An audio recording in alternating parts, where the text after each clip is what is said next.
Hello and welcome to Shriram's IAS. My name is Aman Sharan. Today in a series of 1 PYQ a day, we'll be talking about a very important question which came in 2023 UPSC CSE mains. Now, this particular initiative, as we all know, it is to do with 1 PYQ a day, which is to do with mains exam.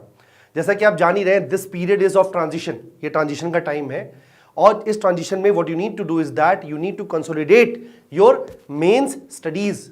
Mains की जो भी तैयारी आप कर रहे हैं, answer writing, whatever you are doing, whichever subjects you are sticking to, even if you are doing your optional preparation, what you need to do is that right now you need to transit into the prelims preparation. क्योंकि in the month of or the very next month, which is going to be January, Feb, at that time you have to transit into prelims या फिर revision mode and all these kind of things, which is going to be beneficial for your prelims exam. As we all know, without clearing the prelims exam, you will not be able to appear for the mains exam. So that's why give due attention to all these things. Now, let's look into the question which came in 2023. Now, it's a very beautiful question, very important question, and a lot of students feel difficult or find it difficult to address these kind of topics in your history part. The question is about how did the colonial rule affect the tribals in India and what was the tribal response to the colonial oppression. देखिए ये एक subaltern history का part है. कहने का मतलब ये कि जो मेन स्ट्रीम हिस्ट्री चल रही थी जिसमें नेशनल मूवमेंट्स हो रहे हैं और we can say how the Britishers are expanding across India, इसकी बातें तो ज्यादातर की जाती है. लेकिन what is usually not done is the discussion about the tribals, what was happening to the tribals, how the relationship between the tribals and the state changed when the Britishers came into picture. And that's what you need to take care of in this particular case. आप जैसा कि जानते हैं कि when Britishers came to India and they started expanding themselves, when they started asserting themselves on Indians, then tribals were that group which anyway were secluded from the mainstream society. Tribals वैसे भी अलग थे और इसलिए जब Britishers का interaction हुआ उनसे तब कहीं ना कहीं the kind of dynamics changed because tribals used to be reclusive, वो दूर रहते थे नॉर्मल इंडियंस से भी. But to look at Britishers, how they felt, how Britishers change their systems, ये जानना बहुत जरूरी है to address these kind of questions. जैसे कि आप जान ही रहे हैं कि एक जो यूपीएससी का मेंस का आंसर होता है वो इंट्रोडक्शन, बॉडी और मेंस में यू हैव टू ब्रेक. ये हेडिंग्स लिखने की कतई जरूरत नहीं है, इंट्रोडक्शन लिखने की जरूरत नहीं है, बॉडी वर्ड लिखने की जरूरत नहीं है, कंक्लूजन वर्ड लिखने की जरूरत नहीं है.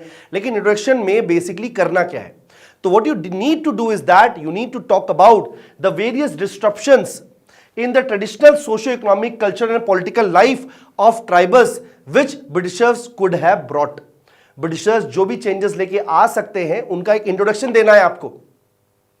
साथ ही साथ आपको एक बहुत इंपॉर्टेंट बात कहनी है विच इज डिकूज की बात कर रही है आपको. ठीक है, डिकूज is a term, it's a universal term for tribals. Universal term कैसे है, ट्राइबल्स ने डिकूज केवल उनको नहीं बोला जो कि ब्रिटिशर्स थे, बल्कि उन्हें भी बोला जो उनके क्षेत्र से नहीं थे, उनकी समझ से परे थे, उनके लिए एलियन थे. And that's why the tribals called everyone Dikus, whether they were moneylanders or they were Britishers themselves or some zamindars who were not traditional inhabitants of tribal areas. And this is how you need to introduce your topic, introduce the answer. Now let's get into the body part of this particular question. Now in the body part of this question, as the root word is how, जो directive word है वो how है. So that's why you need talk about the various ways and the impact in which the intervention of British colonial power happened and what are the repercussions of it on the tribal belt or the tribal people. So in that what you need to say or write is about first of all the disruption of traditional land and forest rights. आप इस बात को समझिए कि जो tribal areas हैं, tribal belts हैं, उसके साथ उन ट्राइबल्स का जनरेशनल नाता है. जनरेशन से they are living there, they don't even live there, they also pray those places, वो उन जगहों की पूजा भी करते हैं. अभी रिसेंटली बहुत फेमस एक मूवी जो कि काफी चल भी रही है ट्रेंड में, इट इज कंतारा. तो कंतारा में भी ये पर्टिकुलर चीज, ये मुद्दे को उठाया गया है कि generationally people are living in that forest in itself is a god for them. God how? Because they provided the various facilities. उनको फ्रूट्स देता है, उनको वी कैन से फल, साथ साथ एनिमल्स, ये सारी चीजें प्रोवाइड करता है, सारी रिसोर्सेज ऑफ फॉरेस्ट देता है. So there was an intimate relationship between the people who were living in the forest dwellers या tribals. तो ये जो सिस्टम है इसको ब्रिटिशर्स ने चेंज कर दिया था. Through what? Through various forest acts 1865, 78, 1927 that you need to mention. What was done basically? इस तरह कोई एक्ट लाने में the basic problem was that the tribals themselves were not the players. वो स्टेक होल्डर ही नहीं रखे गए इन एक्ट्स में. Britishers took this decisions unilaterally. उन्होंने खुद डिसीजन ले लिया. So this is how they affected the relationship, the intimate relationship between the tribals and we can say the land itself. Next, exploitative land relations. Exploitative land relations का basic मतलब यहां पर यह है कि इस बात को आप समझिए कि when Britishers started colonizing the tribal areas, they started seeking rent from these tribal areas. Then of course the people who were living there, the tribals who were living there, they were unable to fulfill the demands of the British. Now the Britishers basically appointed their own zamindars there, who were not local inhabitants of these places. इन जगहों के local बाशिंदे वो थे ही नहीं, और चूंकि ये local बाशिंदे नहीं थे, वहां के locals inhabitants नहीं थे ये लोग. That's why these tribals were not comfortable giving rent to these zamindars. And another factor is ये जमींदार जो हैं, ये ठेकेदार जो हैं, इनके साथ ये प्रॉब्लम है कि they don't know the socio religious situation of these places. So their primary target was to seek rent, make maximum profit and then to exploit the tribals. और वहीं पर जब ये लोग रेंट नहीं दे पा रहे हैं तो कुछ और नए प्लेयर्स पिक्चर में आते हैं, विच आर मनी लेंडर्स. ये मनी लेंडर्स क्या कर रहे हैं? ये मनी लेंडर्स बेसिकली पैसे लेंड कर रहे हैं टू ट्राइबल्स सो दैट वो अपना रेंट रिक्वायरमेंट, रेंट जो उनका असाइनमेंट बैठता है, जो उनका we can say British decided जो रेंट है वो दे पाए. और यहां से एक उधारी का सिलसिला स्टार्ट होता है, ऋण लेने का, which can go on for generations. What else is there? Another thing is force labour. देखिए इस बात को समझिए आप कि जब इन लोगों ने यहां पे सेटलमेंट स्टार्ट किया तो यहां के जो लोग हैं वो इस तरीके से ठेकेदारों और मनी लैंडर्स के चंगुल में फंसते चले गए. अब सीधी सी बात है, they don't even have land now because वो तो ब्रिटिशर्स ने ले लिया. They don't have their own agency, अपनी एजेंसी भी नहीं है. क्यों? बिकॉज वो उन्होंने गिरवी रख दी so as to take money from the money landers और टू टेक उधारी फ्रॉम द ठेकेदार्स. नाउ ठेकेदार्स are using them as force labours. वो बेगारी करवा रहे हैं उनसे और जनरेशंस में ये बेगारी चल रही है. So these were few things which you have to mention in this case. Another aspect is culture and social disruption. इस बात को समझिए कि when missionary activities after 1813 Act, charter act 1813 के बाद जब मिशनरी एक्टिविटीज अलाउ कर दी गई थी और कहीं ना कहीं ब्रिटिश कॉलोनियल पावर जो है it was helping the Christian missionaries to propagate Christianity. उस टाइम पर ये जो क्रिश्चियन मिशनरीज है ये ट्राइबल बेल्ट में आई and they what they started is that they started politicising activities.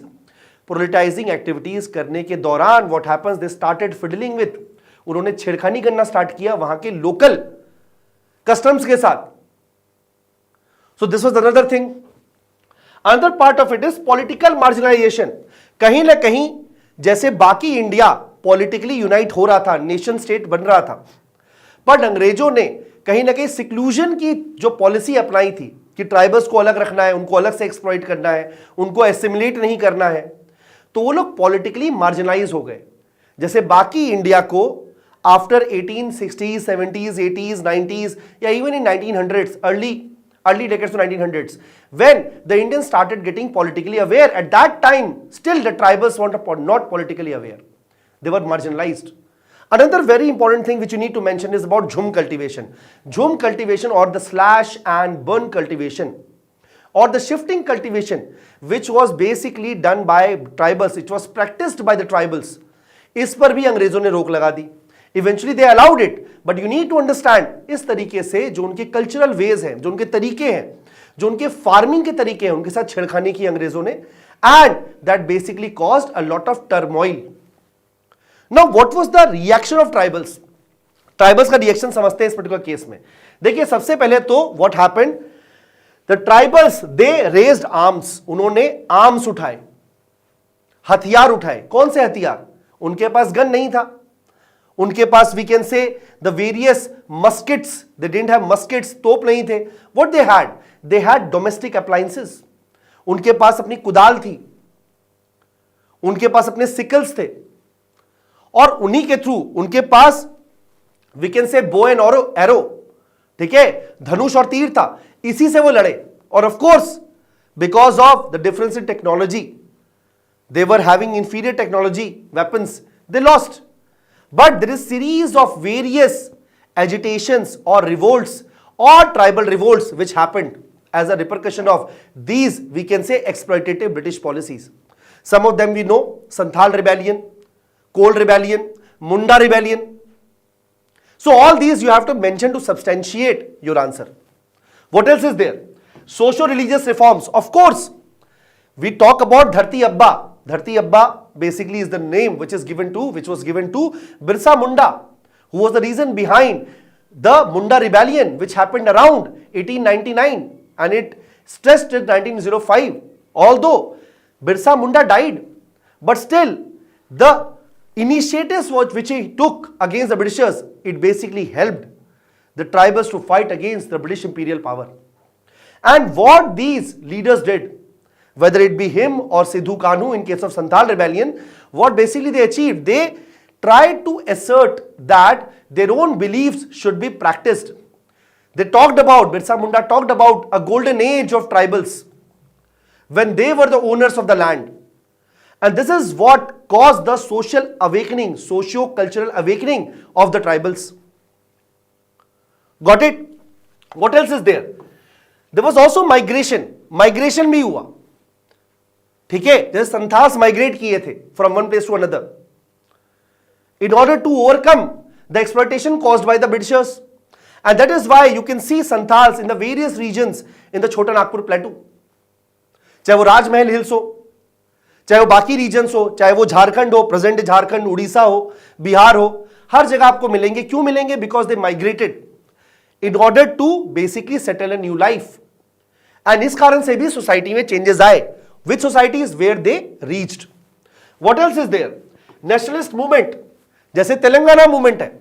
Of course, is a repercussion of it.